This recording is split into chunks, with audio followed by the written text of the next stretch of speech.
Brianna Bretta, and I'm here with the Flyers insider for 97.3, Kevin Durso, and we are going to be recapping the Flyers post-Christmas break. So going into the break, the Flyers had that notorious little point streak they had going on. Coming out of the break, they have a 3-game losing streak going on. What do you think is the difference in the Flyers game right now? I think they're getting a lot of pushback from teams. I think they're not able to do what they want to do in terms of what was successful during the point streak and through most of the first half of the season. I think teams are challenging them and keeping them on their heels more than they would like. And that's really disrupted what they've been able to do offensively. So you've seen the scoring dry up a little bit. They're not generating as many chances. It's one of these situations where they kind of have to regroup and figure out what's not working compared to what was working for so long. And to me, that really, maybe coming home helps. The post-holiday trip is always a troublesome one for this team for whatever reason. Maybe it's the fact that it's always cross-country travel and it involves the West Coast right away. So it's different start times, different time zones. So the travel affects them. This particular year, there was also kind of an illness that went around the locker room. That probably didn't help matters either. So hopefully they're coming out on the other side of that and can try to get back on track. But we've also seen signs of things just within the games. It's, as much as the games are close on the scoreboard, they, even the game against Edmonton they just had, they lost 5-2. That's not close on the scoreboard, obviously, but it could have been 8-2. They were giving up that many quality chances, and that's how good Connor McDavid was that night. There were, even the game in Calgary was a 1-goal game. Could have easily been 2 or 3 with the way that played out.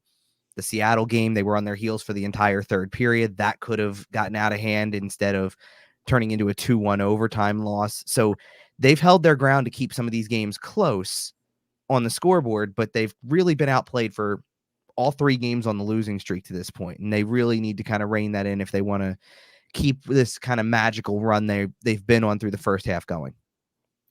So they've dropped in the standings currently, but they still have a chance to make the playoffs. What do you think is going to help them keep themselves in contention going into the postseason or the rest of this season?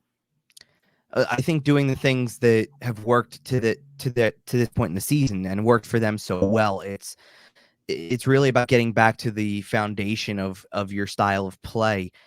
I think they've strayed from that a little bit. There's been a little bit too much leaning on goaltending in the last few games, a little bit too much, I don't want to say completely poor puck management, but there's been some things that creep into your game that start to become trendy in the opposite direction. They've followed really good trends for most of the year.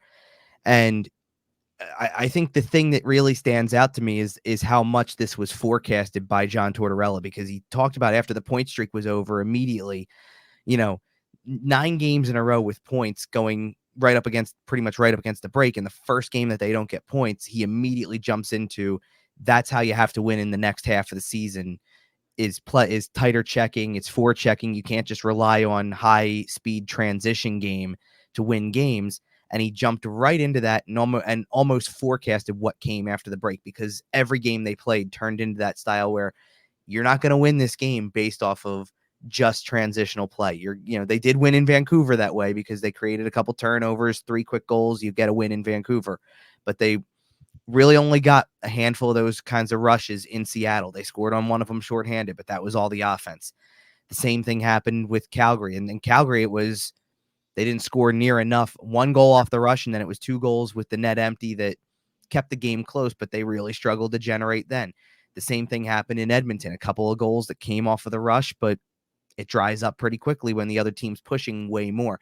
So they have to learn how to play kind of that harder style and really that playoff style. If they want to be a playoff team, you got to play like a playoff team and play like the way the playoffs are going to be. So if they want to keep this thing going, they've got to kind of find that other part of their game. And it's good news that the coach was able to diagnose that so quickly, to immediately look at a play in a game nearly 2 weeks ago now that you look at and you say, well, we can't play like that and expect to win in the second half. Teams are going to get tighter. Now you have to translate that to your game. And there should be an opportunity to do some of that. Maybe home ice helps a little bit. Certainly, you get better matchups that way. Maybe you can create things that help you have an edge. But they really need to find that, and quickly, because obviously exactly kind of what I've talked about for a while is, they lose 3 games in a row. They only get 1 point out of those 3 games. You start to slip in the playoffs very quickly because of how close the standings are for everybody else. Igor Zamula kind of came in this post-Christmas break and has started to really insert himself. How important do you think he is in the lineup right now? He's been really good, and I've liked the consistency level I've seen from him. It's going back to what I liked about him kind of October and early November-ish. He got off to a decent start, and then there was a lull, and he's finding his game again. I really like using him on the power play, and I know the power play struggled, and there's really not going to be a clear-cut answer for solving those struggles when you've gone through this for half of a season, but there is poise to his game from an offensive standpoint. I've kind of thought really from the beginning, there's been a handful of games where he hasn't had it defensively, but for the most part, he's got much more command of the position from a defensive standpoint and the ability to handle playing against NHL players. He definitely didn't have that last year. He looks way more fit for the position now. But to kind of factor in the offensive side of the game to be more well-rounded as a defenseman, that's what I like about what he's done to this point.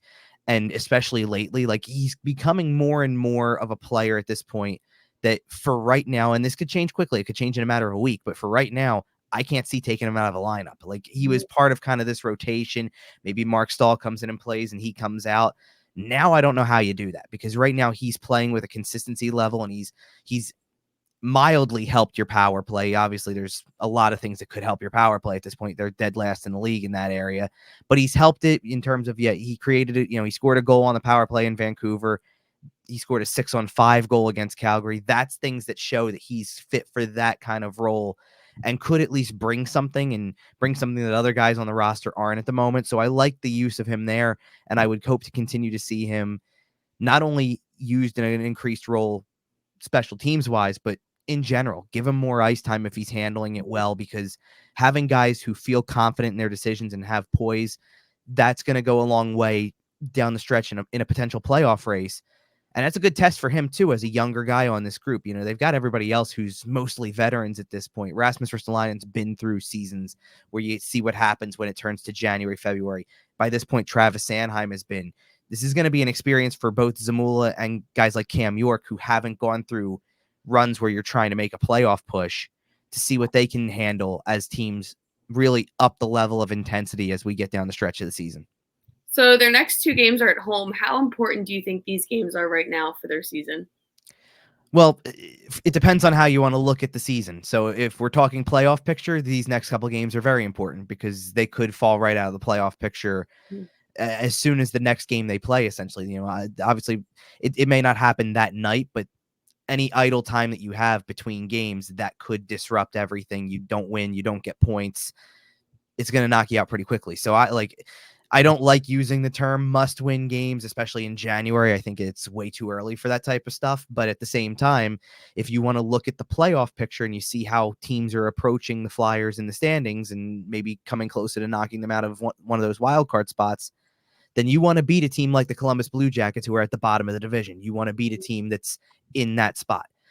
That being said, everything else, you've gotten to this point and everything has been, you're playing with house money right now from where your season's going. If you just want to look at the development standpoint of it, if you're not focused on the wins and losses and not focused on the playoffs, and it's just about continuing to build from an identity, then the next 2 games are important to kind of snap out of what you've fallen into over the last 3 games. But I don't think it's not detrimental to win the games if you're just looking for building blocks. If you want to talk playoffs, you need to win a few games right now. But if you're not focused on the playoffs and it's just about continuing this identity building and things of that nature, then get back to your roots of how you play. Even if you don't win the games, at least you're finding ways to stay competitive and to do the things that have made you so successful to this point in the season, regardless of if you win or not.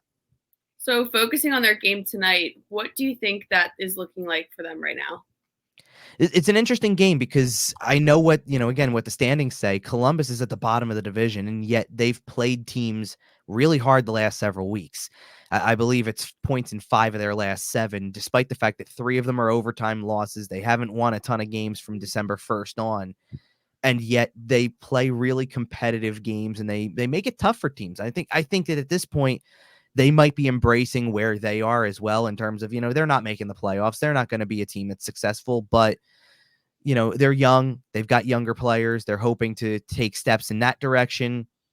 Maybe you just embrace being a spoiler at this point and look at any team you play. They've played, I look at some of the games, they've played other opponents within this division, no less. Really tough. And because of that, you can't roll over on this game and assume we're playing a team in the bottom 5 and at the bottom of the division, this is going to be a piece of cake tonight. No, it's not going to be that way. It's going to be one where you need to play your style. It does, and it kind of gets interesting too, because now we're at the point of the season, specifically with the divisional teams. They've played this team twice already. They've won twice, which is good for the Flyers, but that also means that there is a chance that Columbus has some things that they remember about the way that the Flyers play those games and can use that to their advantage. So don't overlook, I think one of the things that I looked at going back to the previous month was how going up against the break, even coming out of it playing Vancouver, you were going to play a bunch of teams that were right in the playoff mix. And now you're playing teams that are in the 20s of the league standings that are not really factoring in as much.